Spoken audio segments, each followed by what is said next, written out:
자, 이번에는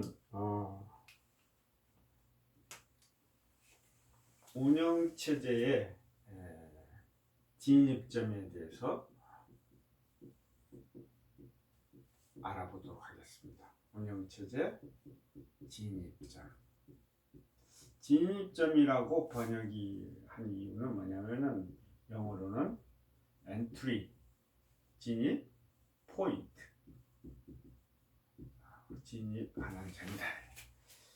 이 말이 무슨 말이냐면은 지난 영상에서 말씀드렸다시피 우리는 컴퓨터에 기본적으로 CPU가 있고 그 다음에 메모리가 있고 그래서 또 하드디스크에 프로그램들이 들어있잖아. 특별히 여기에 기본적으로 운영체제, 오퍼레이팅 시스템이 있습니다. 그래서 CPU에 전원이 들어오면은 롬바이오스 프로그램을 통해서 운영체제가 실행이 초기화가 되고 그 다음에 여기 이제 바탕화면 프로그램이 무한루프를 돌면서 실행이 되고 이 상태에 있는 거죠. 자, 여기에는 지금 OS 운영체제가 적재되어 있는 상태고 그래서 지금 프로그램 카운터감이 여기 있는 거죠. 바탕화면에. 그래서 우리가 지난 시간에도 지난 영상에서 봤지만은 hwp.exe라는 예를 들어서 이런 응용 프로그램을 더블 클릭하면은 이 응용 프로그램이 이렇게 메모리에 적재돼 가지고 이 응용 프로그램 안에 아리안글 프로그램 안에 들어있는 명령어를 읽어다 처리한다 이거야. CPU가. 그랬을 때 우리는 이 아리안글 프로그램이 실행되고 있다 이렇게 말하잖아요. 자, 여기까지 얘기가 이제 지난 영상에 얘기했다면 이제 오늘은 지금 여기에 운영체제가 메인 메모리 지금 적재되어 있잖아요. 그리고 어디까지 적재되어 있냐면은 메모리 여기까지 적재되어 있다고 할 때 운영체제 진입점이라는 것은 엔트리 포인트라는 얘기는 언제 지금 프로그램 카운터 값이 여기에 있잖아요. 여기 운영체제가 아니다 이 말이에요. 그래서 언제 이 안으로 들어오게 되냐 운영체제 안에 있는 명령어들을 실행하기 위해서 여기 있다가 언제 일로 들어오냐는 거죠. 그걸 갖다가 진입점이에요. 운영체제 안으로 들어간다. 아시겠죠? 그러니까 운영체제 안으로 들어갔다 그 말은 바꿔서 말하면 운영체제 프로그램이 실행된다 이거죠. 운영체제 진입점이라는 것은 운영체제 안으로 언제 들어가느냐. 바꿔서 말하면 운영체제 프로그램이 언제 실행되느냐 이렇게 말할 수 있다. 자, 우리는 그래서 지금 메모리에 운영체제가 적재되어 있는 영역하고 운영체제가 적재되어 있는 이 영역하고 운영체제가 적재되지 않은 이 영역 메모리를 두 개의 영역으로 나눌 수 있다. 그래서 운영체제가 적재되어 있는 영역을 뭐라고 부르냐면은 커널 영역. 커널 영역은 여기서부터 지금 여기까지가 지금 그러면은 여기까지가 커널 영역이 되겠죠. 그리고 나머지 전체 영역은 이건 뭐라고 부르냐면은 사용자 영역. 자, 여기서 말하는 요 커널 영역이라는 용어는 또 뭐라고도 얘기하냐면은 커널 영역 혹은 시스템 영역, 오퍼레이팅 시스템까지, 혹은 OS 영역, 이렇게 하는데 이 사용자 영역은 그냥 사용자 영역이라고 해요. 그래서 메모리가 지금 운영체제가 적재되어 있는 영역과 적재되어 있지 않는 영역, 두 개의 영역으로 나눠져 있는 것이죠. 그래서 운영체제 진입점이라는 얘기는 사용자 영역에 있다가 커널 영역으로 진입한다 이런 얘기예요. 자, 그래서 보통 때는 전부 사용자 영역에 있는 명령어를 읽어다 처리하는 거죠. 자, 우리 바탕화면도 지금 사용자 영역이 있는 거예요. 그래서 바탕화면에서 무한루프를 돌면서 여기 있는 명령어를 막 읽어드리고 처리하고 할 때, 또 아량을 프로그램 돌릴 때, 다른 엑셀 프로그램 돌린다. 다 응용 프로그램들은 사용자 영역이 있는 거죠. 그러다가 그러면 언제 운영체제 안으로 들어오냐? 자, 그게 엔트리 포인트라고 말하는데 딱 세 가지예요. 세 가지가 뭐냐면은, 첫째는 시스템 호출, 영어로는 시스템 콜이 되겠죠. 시스템 콜. 또 하나는 뭐냐면은 인터럽트. 영어로도 인터럽트가 되겠죠. 인터럽트. 세 번째는 익셉션인데 우리말로 굳이 번역을 하자면은 예외 현상이라고. 이 익셉션. 이와 같은 사건이 발생했을 때 사용자 영역이 있다가 커널 영역으로 진입한다 이런 얘기예요. 이 외에는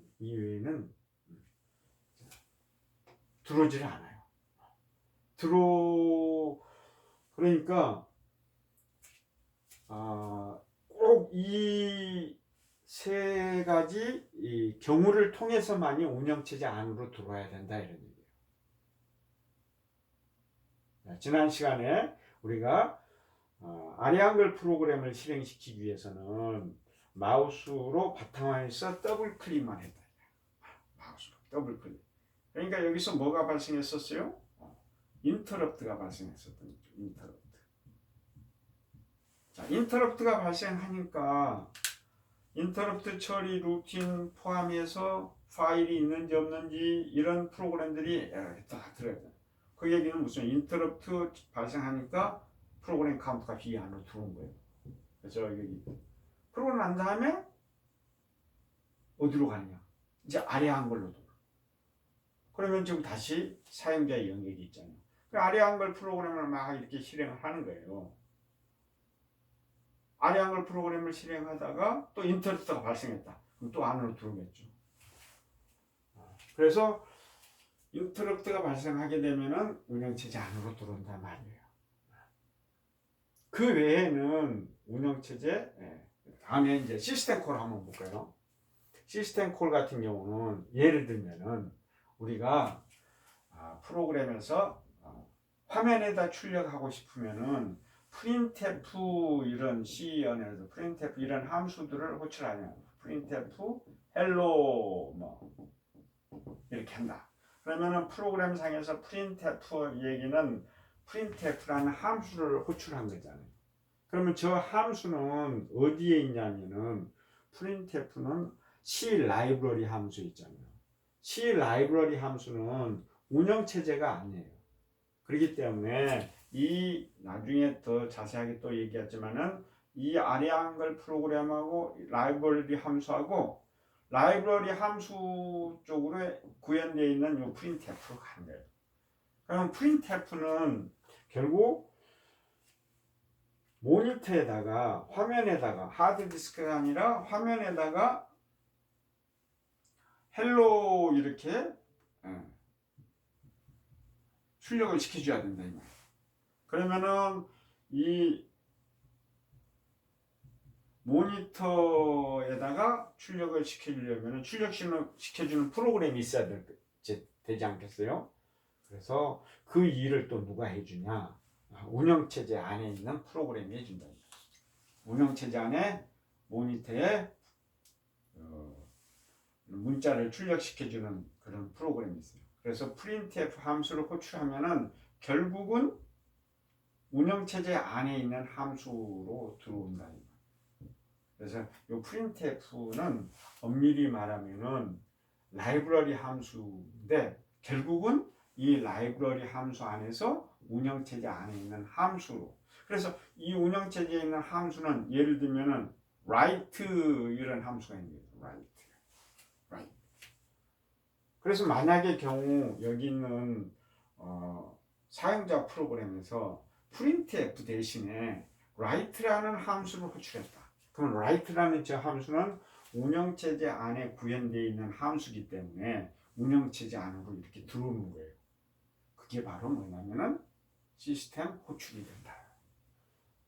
자, 시스템 호출이라는 것은 이런 함수가 운영체제, 오퍼레이팅 시스템 안에 있기 때문에 오퍼레이팅 시스템 안에 있는 함수를 호출한다. 그런 의미에서 시스템 콜 이렇게 부르는 거예요.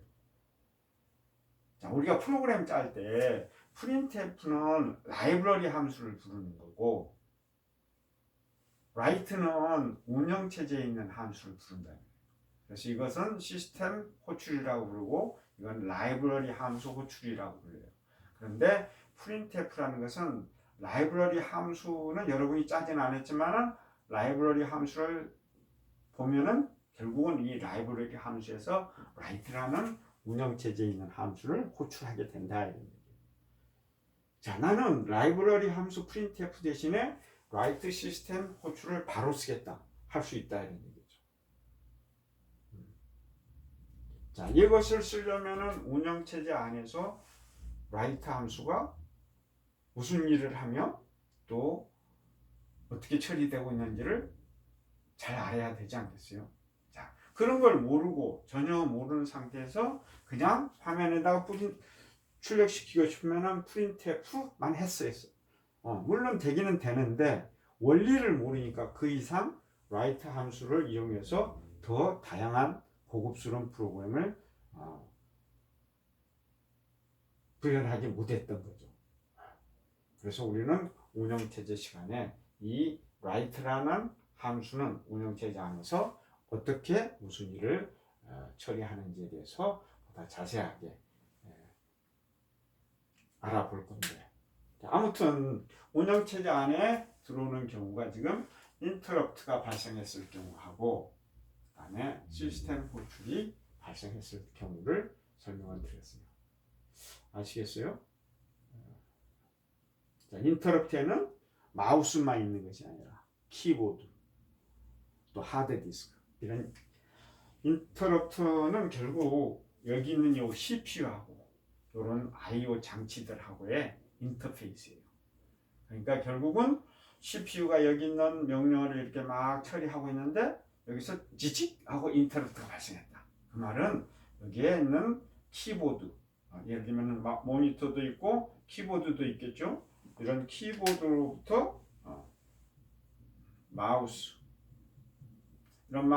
이런 키보드 마우스가 있으면 이 마우스에 디딕 하고 눌렸으면은 전부 그 신호가 요 CPU의 신호로 전달이 되는 거예요. 그럼 CPU 입장에서 인터럽트가 걸렸구나. 그래서 인터럽트가 걸렸으면은 인터럽트 처리를 해야지. 그 처리 루틴이 운영체제 안에 있기 때문에 운영체제 안으로 들어와서 이게 마우스 인터럽트인지 키보드 인터럽트인지 그런 프로그램들이 이 안에 다 미리 짜놨다 이런 얘기죠.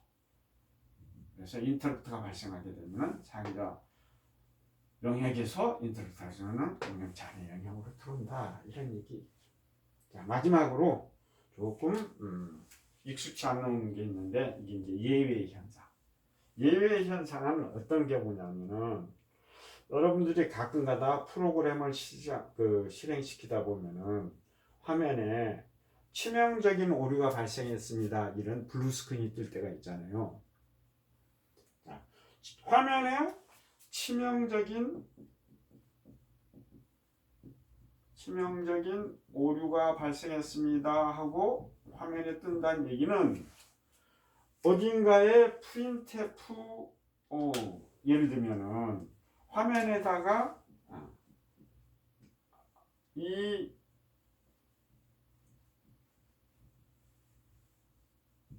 메시지를 뿌리기 위한 이런 다시 말해서 명령어 내지는 프로그램이 어딘가에 있으니까 화면에 나오지 않겠어요?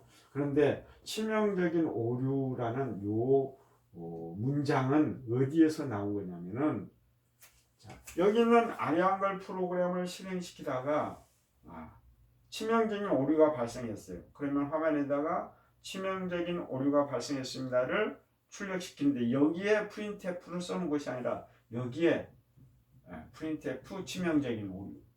그래서 이 프로그램이 이 함수가 이 명령어가 실행되기 위해서는 여기다가 이렇게 오면은 CPU가 여기 있는 명령을 여기다 처리하면은 화면에 치명적인 오류가 발생했다 이렇게 뜨지 않겠어요? 그런데 이것은 인터럽트도 아니고 시스템 호출도 아니었던 얘기예요. 그 어떻게 치명률?